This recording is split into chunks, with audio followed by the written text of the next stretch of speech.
Historia 1. Rex. Llevo casi 9 años trabajando como guía canino. Mi compañero se llama Rex, un pastor alemán de 4 años entrenado en rastreo y detección de narcóticos. Es un perro sólido, equilibrado, con esa clase de temperamento que solo se consigue con años de trabajo constante y una relación de confianza construida día a día. No se asusta fácilmente. Lo he llevado a almacenes abandonados, casas en ruinas, bosques en plena noche, y siempre se mantiene firme. Siempre avanza, siempre confía en su propio olfato y en mis indicaciones sin vacilar. En 9 años de trabajo juntos, nunca lo había visto comportarse de otra manera.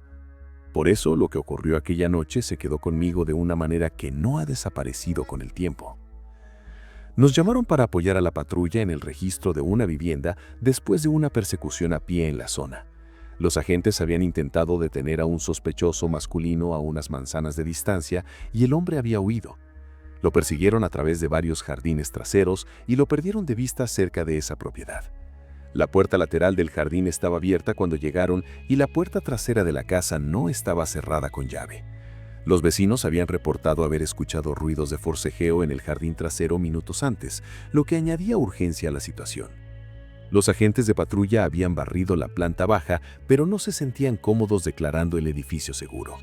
Su hipótesis era que el sospechoso podría haber forzado la entrada y estar escondido en algún punto de la vivienda. Rex y yo llegamos al lugar unos 20 minutos después. Era una casa de 2 plantas en una urbanización tranquila, de esas calles residenciales donde todas las casas son similares y los vecinos se conocen de vista. Desde el exterior no había señales de entrada forzada por el frente. Los agentes me hicieron un resumen rápido. No había signos evidentes de lucha, pero el acceso trasero abierto y la desaparición del sospechoso a metros de la propiedad eran suficientes para justificar un registro completo. Puse a Rex en correa corta y le di la orden de búsqueda. Arrancó hacia adelante de inmediato, con esa energía contenida y dirigida que tiene cuando está en modo trabajo. Fue de habitación en habitación en la planta baja de manera sistemática y eficiente. Salón despejado, cocina despejada, lavandería despejada. Subimos al piso de arriba. El pasillo superior era estrecho, con 3 dormitorios y un baño. No había corriente de aire. Todas las ventanas parecían cerradas, algo esperable dado que los propietarios de la casa no estaban en la ciudad, según habían confirmado los vecinos. Rex y yo entramos en el primer dormitorio y lo despejamos sin incidencias. Luego el segundo, igual. Después se dirigió hacia el baño al fondo del pasillo. Lo examiné. Estaba limpio, ordenado, sin nada fuera de lugar. Rex olfateó los rincones, el borde del mueble de lavabo, el suelo. Y entonces se detuvo. No fue una pausa gradual, fue una inmovilización repentina y completa. Sus orejas se pusieron hacia adelante. Todo su cuerpo se tensó de una manera que reconocí de inmediato, la misma que adopta cuando detecta algo, pero con una intensidad que no era la habitual. Empezó a gruñir mirando hacia la puerta del baño, hacia el pasillo exterior. Los gruñidos se convirtieron en ladridos. Rex estaba mirando fijamente hacia el pasillo, ladrando en dirección a algo que yo todavía no podía ver desde donde estaba. Retrocedí un paso para salir del baño con él y miré hacia el extremo del pasillo. Había una figura, alta, completamente inmóvil, oscura, de pie al final del pasillo junto a la puerta del último dormitorio. No se parecía a ninguno de los agentes de abajo, que además habrían anunciado su presencia de alguna manera antes de subir. Me identifiqué como policía, advertí que había un perro canino conmigo y ordené a quien fuera que se identificara. Nada. Silencio absoluto. Pregunté directamente quién estaba ahí. Silencio. Rex hacía algo que nunca le había visto hacer. Tiraba de la correa hacia atrás. No hacia adelante, hacia la figura, como habría hecho en cualquier situación de búsqueda normal. Hacia atrás. Se resistía a avanzar por ese pasillo. La figura se giró lentamente y entró al dormitorio del fondo. Saqué el arma y avisé por radio que había localizado posiblemente al sospechoso en el dormitorio del fondo, pidiendo que los agentes subieran. Luego tiré de Rex hacia adelante. Se resistió todo el trayecto por el pasillo, mirándome de una manera que no sabría describir exactamente, como si no entendiera por qué lo estaba obligando a ir en esa dirección, como si supiera algo que yo no sabía. Cuando llegamos al umbral del dormitorio, Rex plantó las patas y se negó a cruzar. Entré solo con el arma levantada. Estaba vacío, completamente vacío, solo una cama contra la pared y una cómoda enfrente. sin nadie de pie, sin nadie escondido. La ventana estaba cerrada y esperé que los otros agentes subieran antes de hacer un registro más exhaustivo. Cuando finalmente entramos todos, revisamos cada centímetro, debajo de la cama, el interior del armario, las paredes en busca de paneles falsos, el techo en busca de una trampilla. No había ningún tipo de escondite, no había ninguna salida alternativa.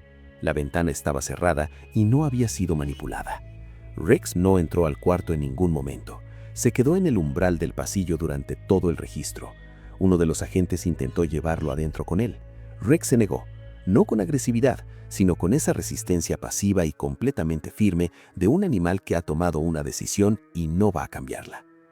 Esperaba que los otros agentes dudaran de lo que yo había visto, pero cuando miraron a Rex, cuando vieron la manera en que seguía mirando hacia ese dormitorio desde el pasillo, con las orejas hacia adelante y el cuerpo todavía tenso, nadie hizo ningún comentario escéptico.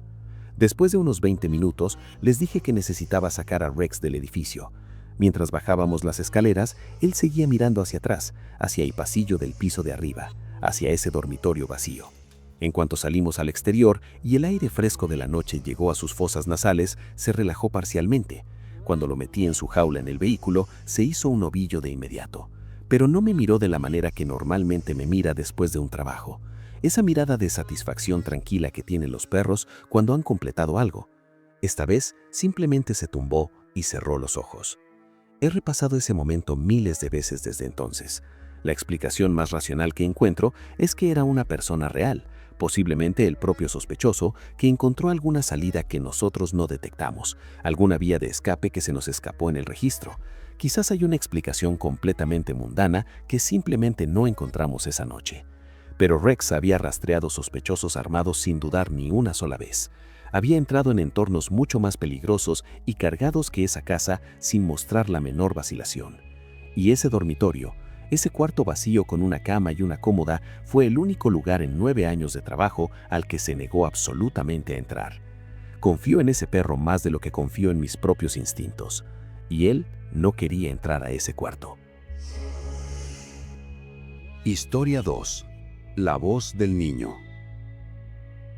Cuando cumplí 21 años, me incorporé al cuerpo de policía de una localidad pequeña y apartada, cuyo nombre prefiero no mencionar.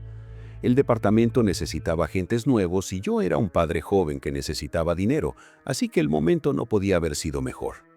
Por ser el más novato, me asignaron al turno de noche, de 6 de la tarde a 6 de la mañana.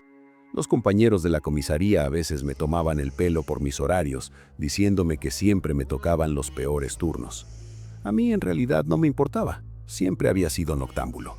Y más allá de alguna multa por exceso de velocidad o algún conductor ebrio ocasional, pasaba la mayor parte de las noches tranquilamente escuchando podcasts desde el coche patrulla. Era extrañamente relajante. Al año de estar en el departamento, algo ocurrió una noche que cambió muchas cosas. Una tormenta eléctrica severa descargó sobre la ciudad provocando cortes de suministro eléctrico en amplias zonas. La lluvia torrencial inundó la mayoría de las vías principales. Para estar en la mejor posición posible cuando llegaran los informes de accidentes, aparqué el coche en un estacionamiento céntrico y esperé. A las 2 de la madrugada, Claire, nuestra operadora de guardia, contactó por radio. Informó de que alguien, aparentemente un hombre adulto, había llamado al número de emergencias diciendo haber sido secuestrado. El llamante afirmaba estar retenido en contra de su voluntad en una vivienda. La llamada se había cortado antes de poder obtener más información. Cuando Claire intentó devolver la llamada, el número no respondió. Mi ordenador de a bordo mostraba todos los detalles de la llamada. Por la dirección, yo estaba a unos 10 minutos. Era probablemente el agente más cercano. Informé a Claire de que respondería y solicité apoyo. Un compañero, también agente novato, dijo por radio que llegaría al lugar en 5 minutos. Entonces Claire volvió a conectarse. Hubo una pausa de varios segundos sobre el estático antes de hablar. Dijo que el llamante parecía haber alterado su voz de alguna manera, posiblemente mediante algún medio electrónico para sonar como un niño. Usó la expresión específica como una niña pequeña. Concluyó que los agentes debían proceder con extrema precaución. Éramos un equipo muy unido en esa comisaría, y en casos de alto riesgo como ese siempre nos poníamos nerviosos los unos por los otros. Acusé recibo y me dirigí al lugar. Cuando entré en la urbanización, vi que todas las farolas de la manzana estaban apagadas. El corte de luz afectaba a toda la zona, lo que significaba visibilidad reducida al aproximarse a la vivienda, lo que nos ponía en mayor desventaja. Seguí el GPS hasta el final de la calle y vi que mi compañero ya había llegado. Su coche patrulla estaba parado frente a la casa con el motor en marcha. Me coloqué a su lado y bajé la ventanilla. Me comentó el estado del inmueble. Miré hacia adelante y lo examiné yo mismo. El césped llegaba a la altura de las rodillas. Los arbustos crecidos bloqueaban casi completamente las ventanas. El tejado tenía varios hundimientos y le faltaban tejas en múltiples puntos. Todo el aspecto general era el de una propiedad completamente abandonada a su suerte. Eso me encendió una señal de alarma inmediata. El estado en que alguien mantiene su espacio vital dice mucho sobre su estado mental. Le dije a mi compañero que yo llevaría la iniciativa. Los dos salimos de los coches bajo la lluvia intensa, abrimos los paraguas y seguimos el camino encharcado hasta la puerta. Él encendió su linterna. Cuando hay un segundo agente presente en una investigación, su función es proteger a la gente que lleva la iniciativa vigilando constantemente el lenguaje corporal del sospechoso. Si el sospechoso intenta algo, él neutraliza la amenaza. Mi compañero era ideal para ese papel, observador y calmado bajo presión. Eso me permitía centrarme completamente en la historia del sospechoso y en evaluar si estaba diciendo la verdad. Llegué a la puerta y llamé al timbre. Nos quedamos escuchando en busca de movimiento interior. Unos segundos después, pasos arrastrándose se acercaron a la puerta. Luego se detuvieron. Quien estuviera al otro lado estaba completamente quieto, esperando. Tuve la sensación clara de estar siendo observado. Lentamente moví los ojos hacia la mirilla. En el momento en que mi mirada se puso en ella, una forma distorsionada se retiró, como si quien estaba mirando hubiera apartado la cabeza de golpe. Anuncié que si había alguien dentro necesitábamos hacerle algunas preguntas y pedí que abrieran. Hubo una pausa, como si la persona del otro lado estuviera evaluando qué hacer. Luego el cerrojo empezó a girar y la puerta se abrió lentamente, solo unos 30 centímetros. Desde la oscuridad interior, un hombre se asomó por la rendija. Tendría unos 30 años, corpulento, con entradas pronunciadas y gafas de montado grueso. Bastó una mirada a sus ojos para saber que estaba ocultando algo. Le informé de que habíamos recibido una llamada desde su dirección en la que alguien afirmaba haber sido secuestrado. El hombre pareció confundido. Se disculpó y dijo que debió haber sido una llamada accidental.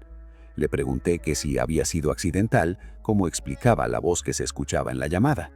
Por una fracción de segundo desvió la mirada, luego dijo que no sabía nada de ninguna voz. Le pregunté si había alguien más en la casa. Dijo que vivía solo. Le expliqué que por razones de seguridad necesitábamos ver el interior. Sin una orden judicial, respondió. Volví al coche patrulla, contacté con la central y solicité comunicación con el magistrado de guardia. 5 minutos después, Claire confirmó por radio que el juez había aprobado una orden telefónica y la había enviado por correo electrónico. Podíamos entrar. Mostré la orden al hombre. La abrió a regañadientes, con las manos visiblemente temblando. Encendí mi linterna y entré. Un olor putrefacto me golpeó de inmediato. Iluminé el interior buscando la fuente. Había un pasillo recto y una habitación a la derecha. La iluminé con la linterna. Era el salón. Era absolutamente repugnante. Pilas de ropa y montones de platos sucios cubrían la alfombra. Cucarachas se movían por encima de todo. Un sofá que parecía recogido de la basura estaba apoyado en ángulo contra la pared. Obviamente era el espacio vital del hombre. Había visto condiciones similares en casos relacionados con consumo de sustancias. Anoté mentalmente revisar en busca de parafernalia una vez confirmada la seguridad del inmueble. Me giré hacia el hombre y vi que se había movido incómodamente. Avancé hacia el pasillo y mi pie golpeó algo. Miré hacia abajo y en el haz de la linterna vi una casita de muñecas de plástico rosa. La reconocí de inmediato. Era exactamente el mismo modelo que le había comprado a mi hija la Navidad pasada. Le pregunté al hombre si tenía hijos. Dijo que no, pero explicó que sus nueces venían a veces a visitarlo y guardaba algunos juguetes para ellas. Mi compañero y yo nos intercambiamos una mirada. Ninguna madre en su sano juicio permitiría que sus hijas entraran en ese ambiente. Le dije al hombre que era su última oportunidad para decirme si había alguien más en la casa. Me aseguró que no. Empecé a avanzar por el pasillo. El hombre me siguió diciendo que no había nada ahí. Mi compañero lo retuvo agarrándolo del brazo y le ordenó que se quedara donde estaba. El pasillo tenía una habitación abierta a cada lado y una puerta cerrada al fondo, probablemente el acceso al sótano. Me asomé a la primera habitación, más juguetes infantiles, pañales dispersos en el suelo. En el rincón, la silueta oscura de una figura encorvada. Saqué el arma antes de darme cuenta de que era un muñeco de gran tamaño desplomado en una mecedora. El impacto visual me hizo respingar y el corazón se me aceleró. Me apoyé en el marco de la puerta y regulé la respiración.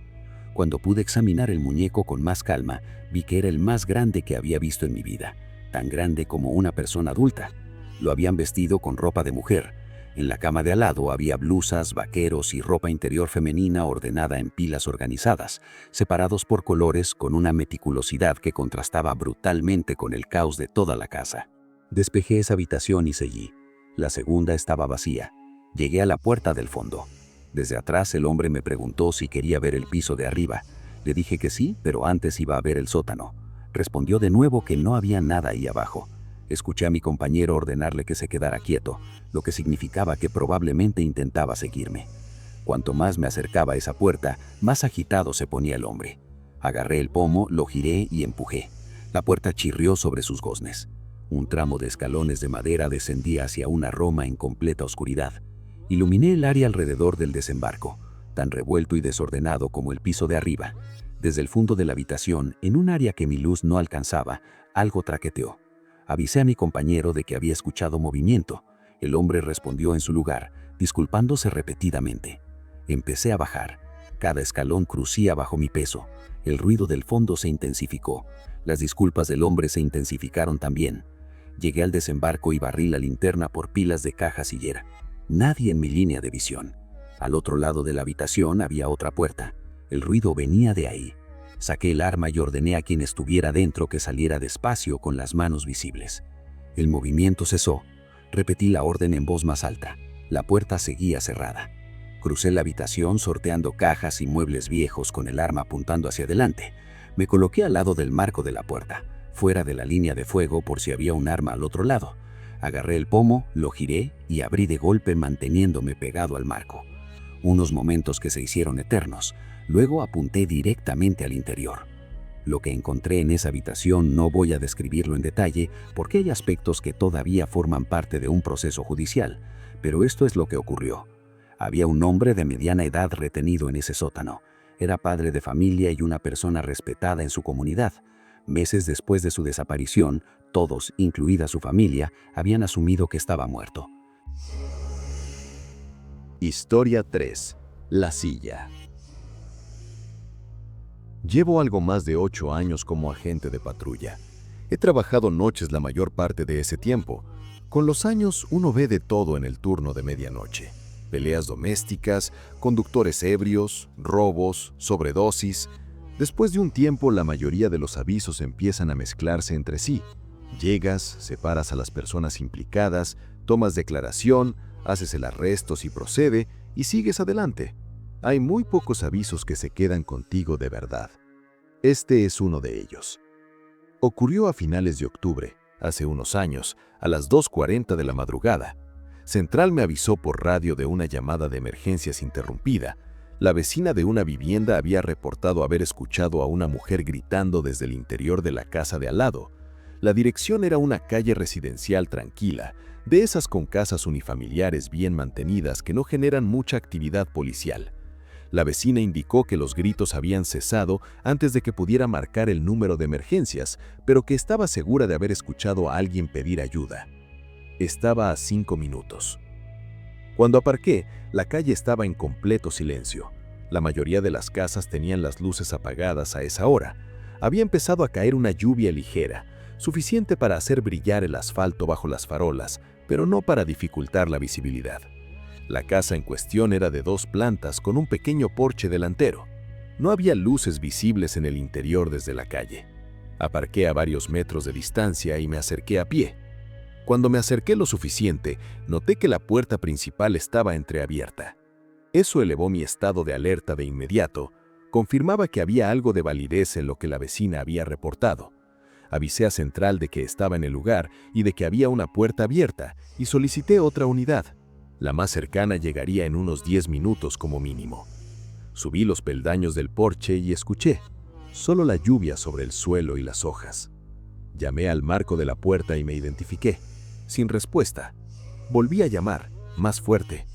Dado el reporte de gritos y la puerta abierta, tenía circunstancias exigentes para entrar.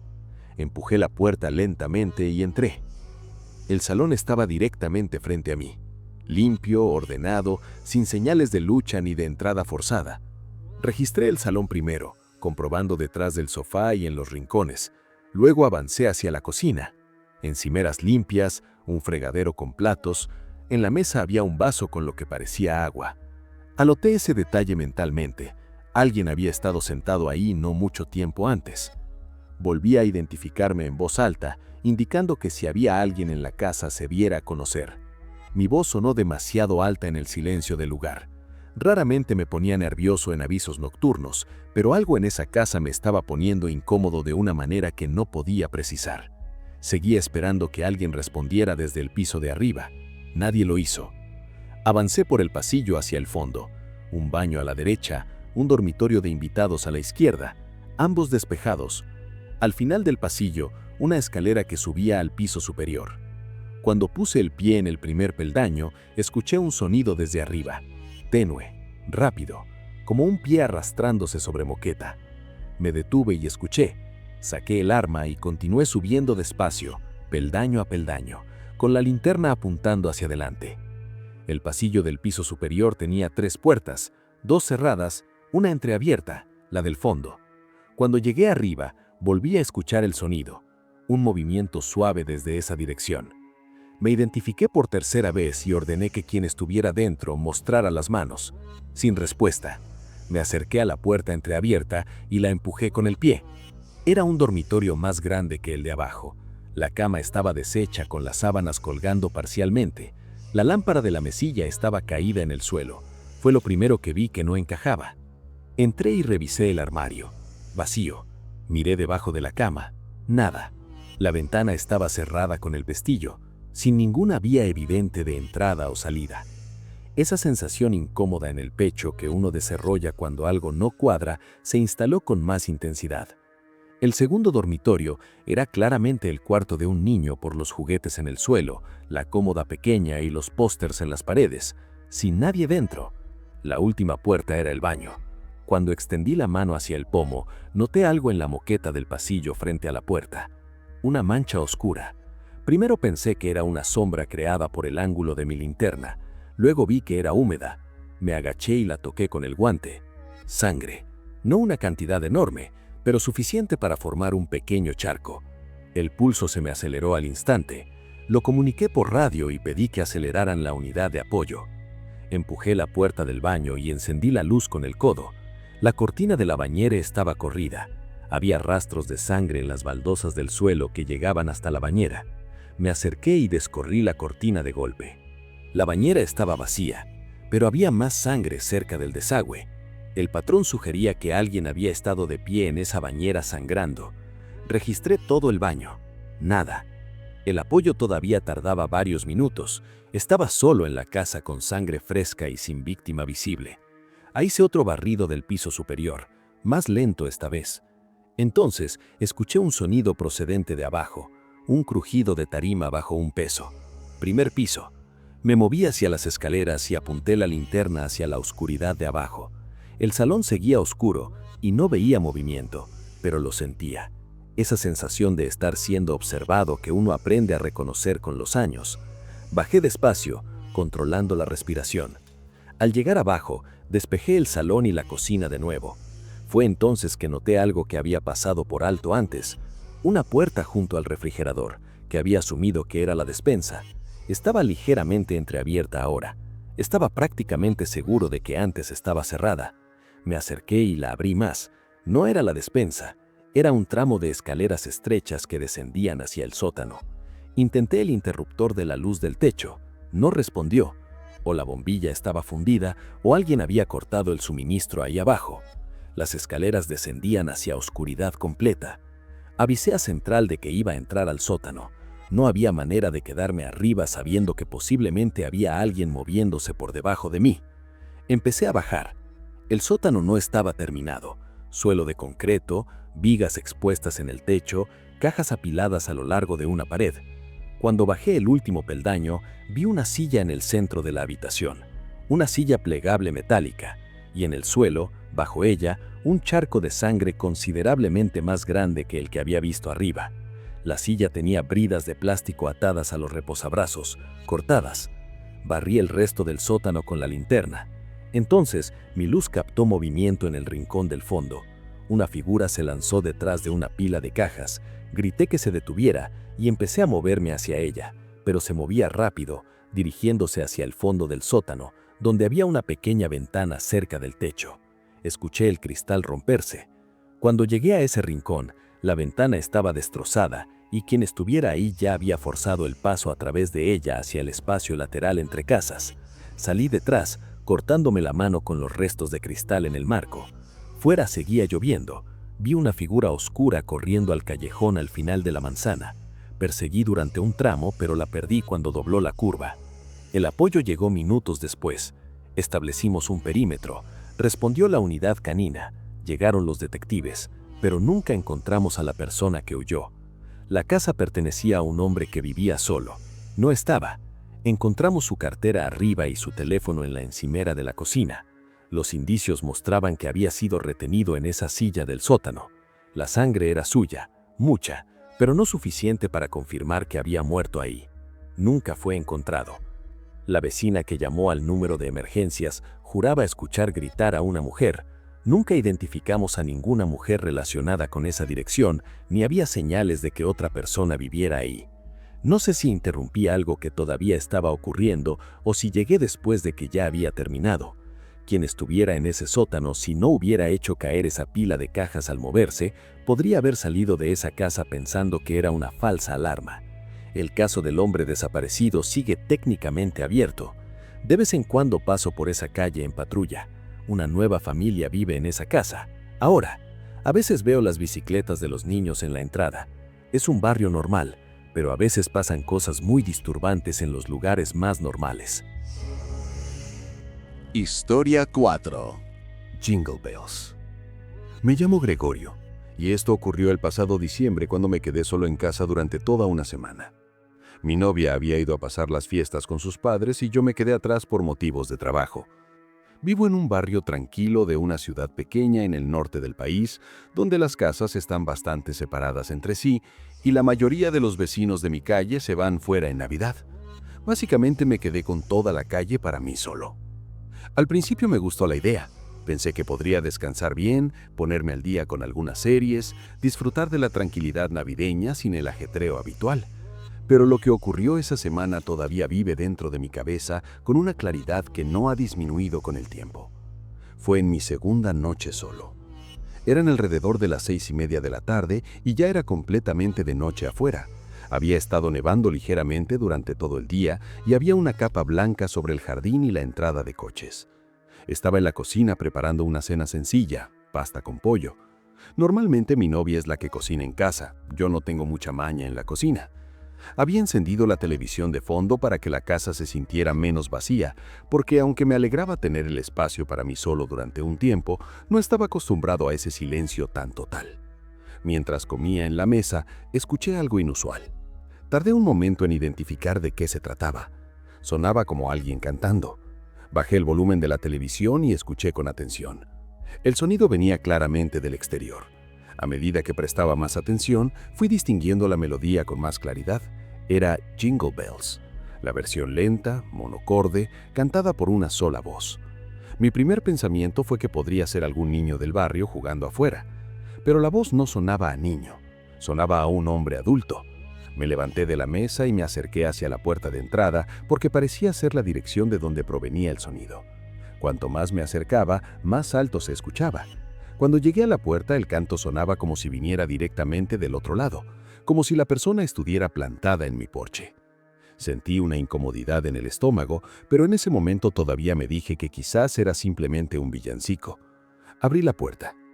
De pie en el resplandor de la luz del porche, había un hombre de unos 35 años. No llevaba gorro. Su abrigo parecía demasiado fino para el frío que hacía.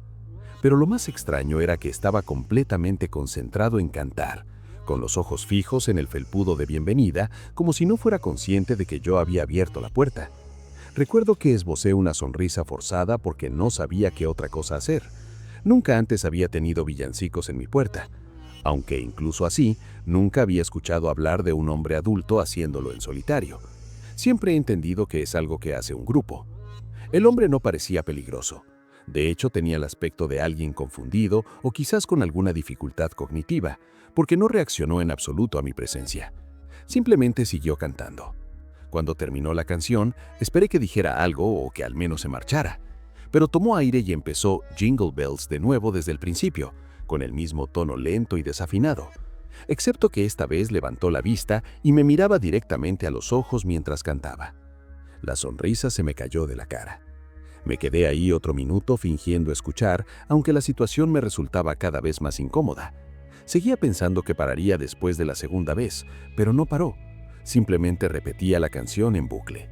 Miré el teléfono y me di cuenta de que habían pasado casi 4 minutos mientras él cantaba Jingle Bells una y otra vez sin parar.